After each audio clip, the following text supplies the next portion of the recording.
सुप्रभात। मैं जितेंद्र कुमार स्वागत करता हूं आपको ऑनलाइन क्लासेज में। आज मैं फिर से आपके सामने में एक नया वीडियो लेकर उपस्थित हूं और उसमें बताऊंगा बिहार बोर्ड के द्वारा कक्षा 10वीं में जो पूछा गया है 2014 का कंपार्टमेंटल क्वेश्चन, और ख़ास करके उन प्रश्नों का अध्ययन करेंगे जो एक अंक स्तरीय प्रश्न है और एक अंक स्तरीय प्रश्न आपका 1 से लेकर के 20 तक का है। इससे पहले मैंने आपको 2014 एनुअल का फर्स्ट सेटिंग और सेकंड सेटिंग मैंने बताया है। अगर आप उसे देखना चाहते हैं तो वीडियो के डिस्क्रिप्शन में मैं लिंक दे दिया हूं, आप वहां जाके अवश्य देख सकते हैं। ठीक है, तो चलिए बिना किसी देरी के कक्षा की शुरुआत करते हैं।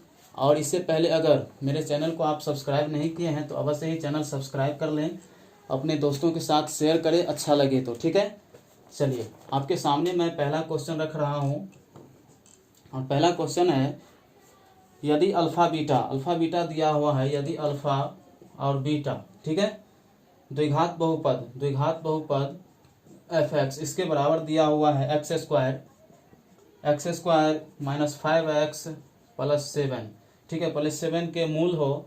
तो पूछ रहा है आपसे, क्या पूछ रहा है, ये इक्वेशन है और आपसे जो पूछ रहा है 1/अल्फा प्लस 1/बीटा बराबर क्या होगा, यही आपसे पूछ रहा है। देखिए बहुत ही आसान क्वेश्चन है, मैं कैसे बताता हूँ। ठीक है, अगर नहीं समझ में आएगा तो कमेंट बॉक्स में हमें कमेंट कीजिएगा, मैं फिर से आसान तरीका से समझाने का कोशिश करूँगा। चलिए देखिए, अल्फा और बीटा दोनों का एलसीएम निकालेंगे तो अल्फा बीटा हो जाएगा। अब देखिए यहाँ करेंगे तो अल्फा और अल्फा कैंसिल, बच गया बीटा गुने 1 हो गया बीटा। फिर यहाँ देखिए बीटा और बीटा कट जाएगा, कैंसिल हो जाएगा, बच गया अल्फा गुने 1, ठीक है, अल्फा। अब देखिए आपने पढ़ा होगा, यहाँ देखिए अल्फा प्लस बीटा या फिर बीटा प्लस अल्फा, नीचे अल्फा बीटा, तो आपने पढ़ा होगा अल्फा प्लस बीटा बराबर होता है -b/a और अल्फा बीटा बराबर होता है c/a। तो वही मैं फॉर्मूला लिख रहा हूँ। तो देखिए -b/a और नीचे c/a। अब अगर हम इसे सीधा करते हैं तो देखिए -b/a गुने, ये ऊपर में चला जाएगा a/c हो जाएगा, ये और ये कैंसिल हो गया, बच गया आपका -b और नीचे में c। अब देखिए -b और c का मान कहाँ से बैठाएंगे, देखिए यहाँ पर कुछ नहीं तो 1 मानेंगे, ये हो गया a का मान, और -5 हो गया b का मान। अचर पद को लेंगे, ठीक है, अचर पद जिसमें x y सब नहीं लगाओ, ठीक है, x y सब ना हो। अब देखिए ये हो गया 7 हो गया c का मान। अब देखिए आपको पता चल गया होगा कि -b और c का मान कहाँ से लेंगे, तो -b देखिए ऐसे ही लिख दिए माइनस, और b के स्थान पर है -5, तो -5/c के स्थान पर 7, ठीक है, समझ में आ गया होगा। अब देखिए माइनस और ये माइनस, ठीक है, गुना होगा तो प्लस हो जाएगा, +5/7, ठीक है, यही आपका आंसर है पहला का। और इसका ऑप्शन देखिए तो ऑप्शन नंबर आपका B1 का बी ऑप्शन सही है। उम्मीद करता हूँ आपको समझ में आ रहा होगा। चलिए कॉपी में नोट कर सकते हैं आप, या फिर वीडियो को रोक करके स्क्रीनशॉट ले लीजिए, ठीक रहेगा। दूसरा नंबर क्वेश्चन जैसा कि है, द्विघात बहुपद 6x² दिया हुआ है, 6x² -7x -3, ठीक है, करा इसके शून्य निकालना है। तो शून्य का अर्थ ऐसे समझ लीजिए कि x का मान कह रहा है निकालने के लिए, ठीक है। तो x का मान देखिए हम कैसे निकालते हैं, यहाँ पर देखिए a गुने c बराबर, यहाँ पर लिखते हैं b। a गुने c कहने का मतलब a हो गया 6 और c हो गया आपका 3 और b हो गया आपका -7, तो b का मान -7 बराबर। अब देखिए ac का मतलब 6 गुने -3, तो 6 गुने -3 आपका जो होगा 18 होगा, ठीक है, -18। तो आपको ऐसी संख्या खोजना है जो जोड़ने घटाने से -7 हो और गुना करने से -18 हो। तो है ऐसी संख्या, देखिए 2 - 9, अगर इसे हम हल करेंगे तो क्या होगा, 2 में से 9 को घटाएंगे तो -7 बचेगा, और इसी को अगर गुना करते हैं 2 गुने -9 तो क्या हो जाएगा आपका -18 हो जाएगा, ठीक है। अब देखिए बीच वालों को चेंज करना है, साइड वाले को कुछ नहीं करना है, बीच वाले को केवल ही चेंज करते हैं हम ऐसे प्रश्न में। देखिए 6x² ऐसे ही लिख दिया मैं, और ये जो है 7x इसको हम इस रूप में लिख देंगे, देखिए +2x और -9x। अब देखिए इसे हल करेंगे तो 9x और प्लस 2x दोनों को हल करेंगे तो -7x बचेगा, और इसको फिर वैसे ही लिख दिया बराबर 0।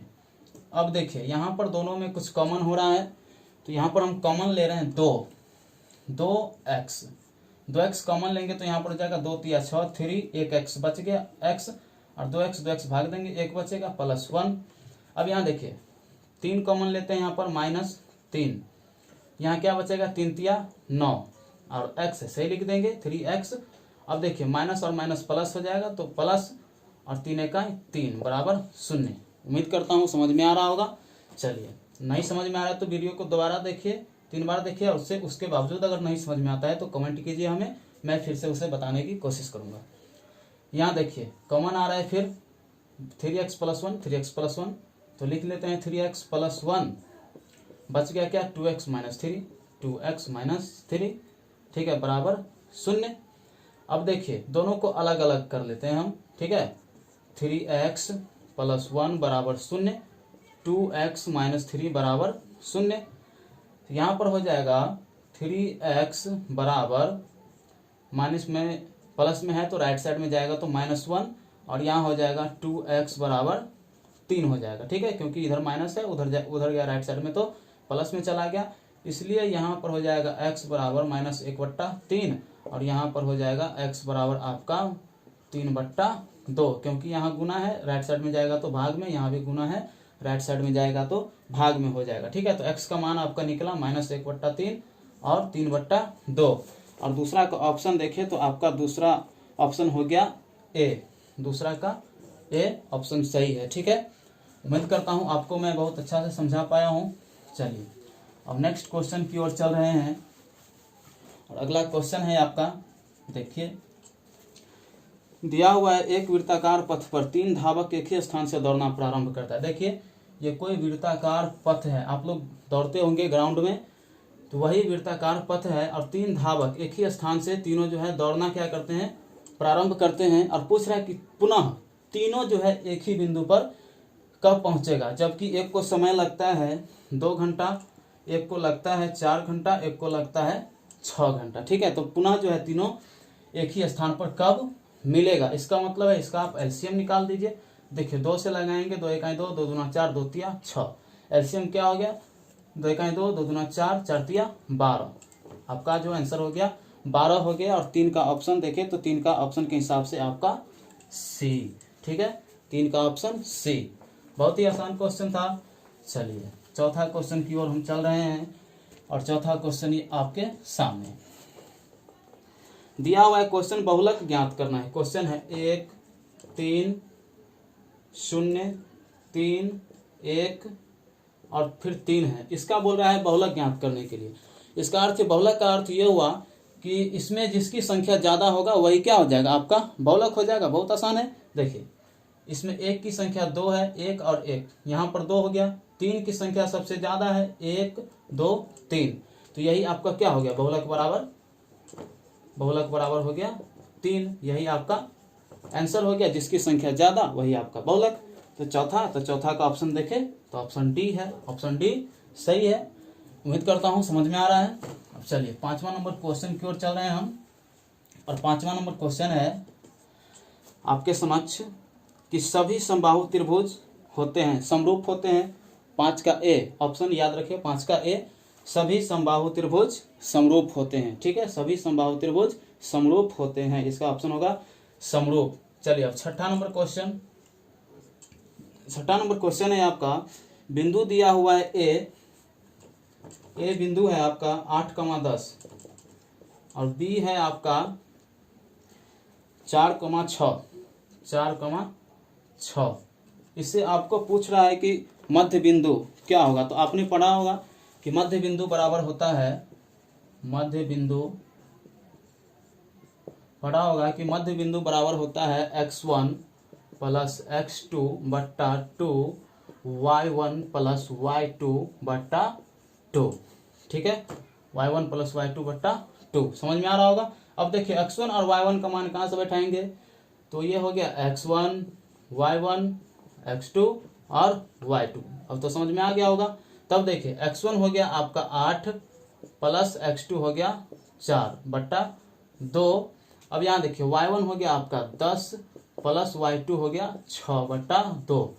तो यहाँ पर हो गया आपका 8 4 12, 12/2 और यहाँ पर हो जाएगा 10 6 16/2, कट जाएगा 2 छक 12, 2 8 16। अतः जो हो गया आंसर हो गया 6,8, 6,8 हो गया छठा का आंसर। और ऑप्शन देखें तो आपका ऑप्शन हो गया छठा का ए।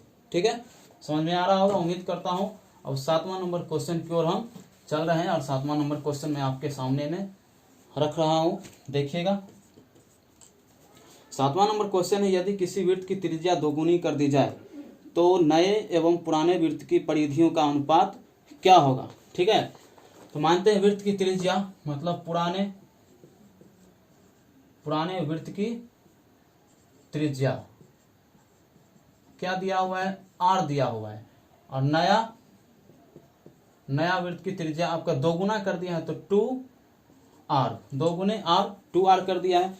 तो पूछ रहा है आपका कि पुराने, ठीक है, नए एवं पुराने वृत्तों की परिधियों का अनुपात क्या होगा। तो अनुपात का मतलब बट्टा में हो जाएगा। तो देखिए हो जाएगा नए वृत्त की परिधि बट्टा पुराने वृत्त की परिधि। ठीक है, नए वृत्त की परिधि बट्टे पुराने वृत्त की परिधि। तो आपने पढ़ा होगा कि वृत्त की परिधि होता है 2πr, तो लिख देते हैं 2π, और नया वृत्त की परिधि यहाँ r कितना है 2r है। ठीक है, 2r।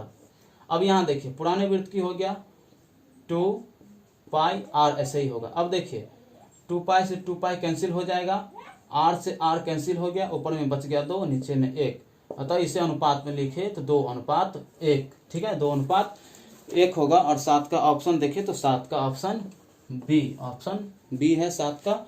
उम्मीद करता हूँ समझ में आ रहा होगा। चलिए अब 8वां नंबर क्वेश्चन की ओर चल रहे हैं। देखिए 8वां क्वेश्चन है आपके सामने, किसी घटना की प्रायिकता नहीं होती है तो इसका ऑप्शन होगा, ठीक है, ए होगा -5। आपको पता होगा कि किसी भी घटना की प्रायिकता होता है माइनस में नहीं हो सकता है, क्योंकि प्रायिकता की जो घटना होती है 0 और 1 के बीच में ही होता है, ना 1 से बड़ा हो सकता है और ना 0 से छोटा हो सकता है, यानी माइनस में नहीं हो सकता है। तो आपका ऑप्शन ए हो गया, ये जो है इसकी प्रायिकता नहीं हो सकती है। चलिए अब 9वां नंबर क्वेश्चन है आपके सामने में है कि यदि √3 cosec थीटा बराबर है 2, ठीक है, तो थीटा का मान पूछ रहा है, बहुत आसान है। थीटा बराबर क्या होगा, देखिए ये गुना में है मान लीजिए, तो cosec थीटा बराबर हो जाएगा 2 बट्टा राइट साइड में आएगा तो √3। और आपको पता होगा कि cosec थीटा बराबर 2 बट्टा √3 जो है कितना डिग्री का मान है मान टेबल में, तो यह हो गया आपका 60 डिग्री का मान। यही आपका आंसर हो गया। चलिए समझ में आ गया होगा। अब 10वां नंबर क्वेश्चन और आपके समक्ष देखें, यहाँ पर ध्यान से देखें। 1 + 10 स्क्वायर दिया है, 1 + 10 स्क्वायर ए बट्टा, ठीक है, cosec स्क्वायर ए क्या होगा, पूछ रहा है कि क्या होगा। देखिए तो आपने पढ़ा होगा कि 1 + 10 स्क्वायर बराबर होता है sec स्क्वायर ए। इसे सिद्ध करते हैं तो देखिए हो जाएगा 1 + 10 स्क्वायर बराबर sec स्क्वायर ए, और इसको ऐसे ही लिख देते हैं cosec स्क्वायर ए। ठीक है, अब पढ़ा होगा आपने कि cos × sec बराबर 1 होता है और sin × cosec बराबर 1 होता है। तो इसको हम क्या करेंगे, cos में चेंज करेंगे और इसको हम sin में चेंज करेंगे। तो इसको cos में चेंज करेंगे तो हो जाएगा 1/cos स्क्वायर ए, और इसको करेंगे तो 1/, ठीक है, sin स्क्वायर ए। ठीक है, अब इसे हम सीधा करेंगे तो हो जाएगा 1/cos स्क्वायर ए गुना ये साइन ऊपर में चला जाएगा तो हो जाएगा sin स्क्वायर ए और नीचे में 1। अब देखिए इसे हल करें तो हो गया, क्या हो जाएगा, इधर आ जाएगा तो sin स्क्वायर ए बट्टा cos स्क्वायर ए। और आपने पढ़ा होगा कि sin स्क्वायर बट्टा cos स्क्वायर या फिर sin/cos क्या होता है, tan होता है, तो tan स्क्वायर ए आपका आंसर हो गया। यहीं पर अगर cos/sin रहता तो cot हो जाता। चलिए उम्मीद करता हूँ समझ में आ रहा होगा। अब 11वां नंबर क्वेश्चन की ओर चल रहे हैं और मैंने आपको बताया है कि 1 से लेकर के 20 तक के प्रश्नों का हम हल करेंगे। और आपके सामने में 11वां नंबर क्वेश्चन है कि 11/15, ठीक है, 11/15 का दशमलव प्रसार क्या होता है। देखिए 11/15 इसका दशमलव प्रसार पूछ रहा है कि शांत है या फिर अशांत है। तो यहाँ देखिए 2 × 5 के रूप का नहीं है, तो ये क्या होगा, अशांत ही होगा। क्यों होगा, मैं इसे चेक कर लेता हूँ। देखिए 11/15 देंगे तो आएगा 0 पॉइंट, लगाएंगे तो हो जाएगा 110, 15 छक्के 90, 15 सत्ते 105, 105 होगा। 15 सत्ते 110 में से 105 घटाया तो 5 होगा, फिर एक 0 लगाएंगे, ठीक है, फिर 15 तिया 45, फिर 5 बचेगा, फिर 50 होगा, ठीक है। 3 3 जो है आपका आते रहेगा, तो इसी हिसाब से क्या होगा, यह अशांत हो गया। तो 11 का ऑप्शन जो हो गया, ऑप्शन नहीं खाली स्थान है, ठीक है। तो 11 का हो जाएगा अशांत आवर्ती, ठीक है। अब आ रहे हैं हम 12 नंबर क्वेश्चन। 12 नंबर क्वेश्चन है अद्वितीय हल वाला युगपत समीकरण, ठीक है, ... कहलाता है। तो क्या कहलाता है, प्रतिच्छेदी कहलाता है। भर लीजिएगा, प्रतिच्छेदी कहलाता है। अद्वितीय हल वाला युगपत रैखिक समीकरण प्रतिच्छेदी कहलाता है। 13 नंबर क्वेश्चन। 13 नंबर क्वेश्चन है, बहुत आसान क्वेश्चन है। चित्र दिया हुआ है, इसमें पूछ रहा है थीटा का मान या फिर कोण का मान क्या होगा। तो देखिए आपके सवाल में कोण का मान पूछ रहा है। यहाँ पर जो दिया हुआ है आपका 100 डिग्री का दिया हुआ, ठीक है, और यहाँ दिया है आपका कोण का मान 60 डिग्री, और यहाँ x दिया हुआ, यही पूछ रहा है आपसे, ठीक है। x का मान पूछ रहा है कि कितना डिग्री का कोण होगा। तो देखिए मैं इसे बहुत आसानी से बना सकता हूँ, नाम दे देता हूँ ABC। अब गौर से देखिए, यहाँ एक सीधी रेखा है, और सीधी रेखा पर जो कोण बनता है कितना, 180 डिग्री का बनता है। तो 100 डिग्री है इधर, कितना जोड़ देंगे तो आपका 180 हो जाएगा। तो ठीक है, तो 80 जोड़ देंगे तो आपका क्या हो गया, 180 सीधी रेखा हो गया, ठीक है, समझ में आ गया होगा। अब देखिए ABC एक त्रिभुज हो गया, और त्रिभुज के तीनों कोणों का योग पता होगा। त्रिभुज के तीनों कोणों का योग क्या होता है, पता होगा आपको, 180 डिग्री होता है। तो कोण A प्लस कोण B प्लस कोण C बराबर 180 डिग्री आपका हो गया। तो यहाँ कोण A का मान दिया है 60 डिग्री, प्लस कोण B का मान हमको पता नहीं है, ठीक है। कोण C का मान आपको दिया है 80 डिग्री, पता हो गया कहाँ से है, बराबर 180 डिग्री। अब देखिए इसे हम हल करते हैं तो 180 डिग्री बराबर के राइट साइड वैसे ही लिख देते हैं। 8 6 14 हो गया, 140। कोण B बराबर हो गया 100, इधर 140 हो गया, दोनों को जोड़ेंगे तो राइट साइड में इधर जाएगा तो माइनस में 140 डिग्री हो गया। 180 में से 140 को अगर जैसे ही घटाएंगे तो कितना बचेगा आपका, 40 डिग्री बचेगा। तो ये जो कोण का यहाँ पर का मान हो गया 40 डिग्री हो गया, लेकिन हमको पूछ रहा है x का मान, ठीक है, यहाँ पर कितना डिग्री कोण होगा। तब देख लीजिए ये भी एक सीधी रेखा है, पता होगा, ये भी एक सीधी रेखा है, और सीधी रेखा पर 180 डिग्री का कोण बनेगा, और यहाँ पर 40 डिग्री का मान दिया हुआ है। तो कितना जोड़ेंगे कि 180 हो जाए, ठीक है, तो 140 जोड़ेंगे, तो 140 जोड़ दिया तो मैंने क्या हो, यहाँ पर 180 डिग्री बन गया। तो अतः x का जो मान हो जाएगा 140 डिग्री हो जाएगा। चलिए उम्मीद करता हूँ समझ में आ गया होगा। चलिए अगला नंबर क्वेश्चन है और आपके सामने में, ठीक है, कितना नंबर है जरा बताइए, 14 नंबर। 14 नंबर क्वेश्चन है, बाह्य बिंदु से वृत्त पर खींची गई स्पर्श रेखा की लंबाई क्या होता है, आपस में समान होता है। जैसे ये कोई वृत्त है, वृत्त के कोई बाह्य बिंदु से स्पर्श रेखा अगर खींचे, ठीक है, तो स्पर्श रेखा जो होगा वृत्त पर पड़ेगा, इसकी और इसकी दोनों की लंबाई जो होगा आपस में क्या होगा, समान होगा, बराबर होगा, ठीक है। चलिए 15 नंबर क्वेश्चन है आपका। 15 नंबर क्वेश्चन है कि किसी बिंदु -4 और -7 में y का मान क्या होगा, ठीक है, दिया है -4 और -7 में y का मान, तो आपको पता होगा ये x और ये y, तो y का मान पूछे तो 7, x का मान पूछे तो 4, लेकिन यहाँ क्या -4 -7, y का मान हो गया आपका -7। चलिए अब आ रहे हैं हम 16 नंबर। 16 नंबर क्वेश्चन में है, कार्तीय तल में स्थित किसी बिंदु 8, -9 ये कार्तीय तल में स्थित है कोई बिंदु के कोटि का मान क्या होगा। तो पता होगा अगर भुज का मान पूछे तो x का मान होगा, और कोटि का पूछे तो y का मान होगा। तो अतः क्या होगा, कोटि का मान हो जाएगा -9 यानी y का मान, ठीक है। 17 नंबर क्वेश्चन आपके सामने। 17 नंबर क्वेश्चन है कॉसेक 90 माइनस ए, ठीक है, कॉसेक 90 डिग्री माइनस ए बराबर क्या होता है, आपको पता होगा, इससे पहले भी मैंने बताया है कि सेक ए इसका फॉर्मूला है कॉसेक 90 माइनस ए, ठीक है, होता है सेक ए। चलिए 18 नंबर क्वेश्चन, उसके बाद 2 क्वेश्चन और 20 पूरी ही जाएगा, ठीक है।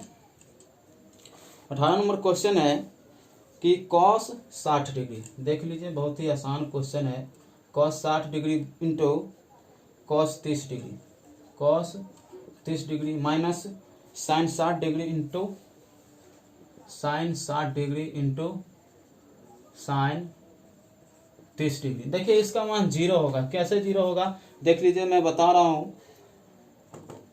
कॉस 60 डिग्री का मान आपको पता होगा 1/2 होता है, गुना कॉस 30 डिग्री का मान आपको पता होगा √3/2 होता है, माइनस साइन 60 का मान आपको पता होगा √3/2 मान बैठा रहे हैं, गुना साइन 30 का मान 1/2। तो मैंने इस प्रकार से बैठाया कि कॉस 60 का मान 1/2, कॉस 30 का मान √3/2, साइन 60 डिग्री का मान, ठीक है, √3/2, उसके बाद साइन 30 डिग्री का मान 1/2, और ये माइनस का माइनस ऐसे ही मैंने लिख दिया। तब देखिए ऊपर में हो जाएगा √3/4 और माइनस यहाँ भी हो जाएगा √3/4। तो √3/4 में से √3/4 को घटाएंगे तो क्या बचेगा, 0 बचेगा। समझ में आ गया होगा कि कैसे शून्य होगा इसका आंसर। चलिए 19 नंबर क्वेश्चन, और 19 नंबर क्वेश्चन आपके सामने में मैं रख रहा हूं। देखिए 19 नंबर क्वेश्चन है, एपी दिया हुआ है, बहुत आसान क्वेश्चन। एपी कैसे है, 2 है, उसके बाद 2 प्लस √2 है, उसके बाद 2 प्लस 2 √2 है, ठीक है, उसके बाद है 2 + 3 √2, 2 + 3 √2। आपको पूछ रहा है कि इसका सार्व अंतर क्या होगा, सार्व अंतर पूछ रहा है आपका, सार्व अंतर यानी डी। तो आपको पता होगा प्रत्येक अगला पद में से पिछला पद को घटाते हैं तो क्या होता है, सार्व अंतर प्राप्त होता है। तो यहाँ हम a2 में से a2 माइनस a1 घटा देंगे, तो इसे मान लेते हैं a1, ये पूरा का पूरा हो गया a2, a3, यह आपका हो गया a4। तो या फिर a3 में से a2 घटाइए, या फिर a4 में से a3 घटाइए, या फिर a2 में से a1 घटाइए, आपका आंसर वही आएगा, ठीक है। तो डी का मान आ जाएगा। तो a2 का मान देखिए क्या है, 2 + √2, 2 + √2 घटाना है हमको a1, ठीक है, a1 है आपका 2। तब देखिए ये 2 और ये 2 क्या होगा, कैंसिल हो गया, आपका बच गया √2। तो यही आपका आंसर है। समझ में आ गया होगा। चलिए उम्मीद करता हूँ वीडियो आपको अवश्य ही पसंद आ रहा होगा, और बता दें कि बोर्ड के एग्जाम के दृष्टिकोण से क्वेश्चन बैंक बहुत ही महत्वपूर्ण रहता है। चलिए आज का अंतिम क्वेश्चन 20वां नंबर, प्रथम 5 धन विषम संख्याओं का माध्य ज्ञात करना है। तो पता होगा धन विषम संख्या प्लस में होनी चाहिए विषम संख्या। तो विषम संख्या क्या, इसका अर्थ होता है कि जिसको हम जोड़ा नहीं लगा सके वही क्या होगा, विषम संख्या। तो 5 विषम संख्या ले लेते हैं। प्रथम 1 हो गया, 3 हो गया, 5, 7 और 9, ये ऐसी संख्या जिसको हम जोड़ा नहीं लगा सकते हैं, ठीक है। उम्मीद करता हूँ समझ में आ रहा होगा। तो इसको बोल रहा है माध्य ज्ञात करने के लिए, ठीक है। तो देखिए मैं माध्य कैसे ज्ञात करता हूँ, आपको पता होगा माध्य बराबर फॉर्मूला क्या होता है। देखिए मैं लिखता हूँ माध्य बराबर प्रेक्षणों, इससे पहले भी मैं बताया हूँ इस टाइप का क्वेश्चन, प्रेक्षणों की योग बट्टे प्रेक्षणों की संख्या, प्रेक्षणों की योग बट्टे प्रेक्षणों की संख्या। प्रेक्षणों की योग मतलब जो भी संख्या है सबको क्या करेंगे, जोड़ देंगे। तो 1 + 3 + 5 + 7 + 9 बट्टा जितना संख्या है 1 2 3 4 5, नीचा में 5 लिख दिया मैं। देखिए अब सबको जोड़ेंगे तो 1 3 4 5 9 7 16 और 9 25, 25 बट्टा 5, 5 से कटेगा, 5 25 बराबर 5। तो यही आपका 20 का आंसर हो गया, आंसर नंबर 5 हो गया। तो मैं उम्मीद करता हूँ आपको बहुत ही अच्छा तरीका से समझ में आया होगा, ठीक है। अगर इसके बावजूद आपको लग रहा होगा कि मैं कोई भी क्वेश्चन में मिस्टेक कर दिया हूँ, कहीं पर भूल हो गई है, तो कमेंट बॉक्स में आप हमें लिख दें, मैं उसको नेक्स्ट वीडियो में सुधार कर दूंगा, ठीक है। तो इन्हीं सवालों के साथ अपनी कक्षा की समाप्ति की घोषणा करता हूँ। Okay, take care, all the best, have a nice day, good night.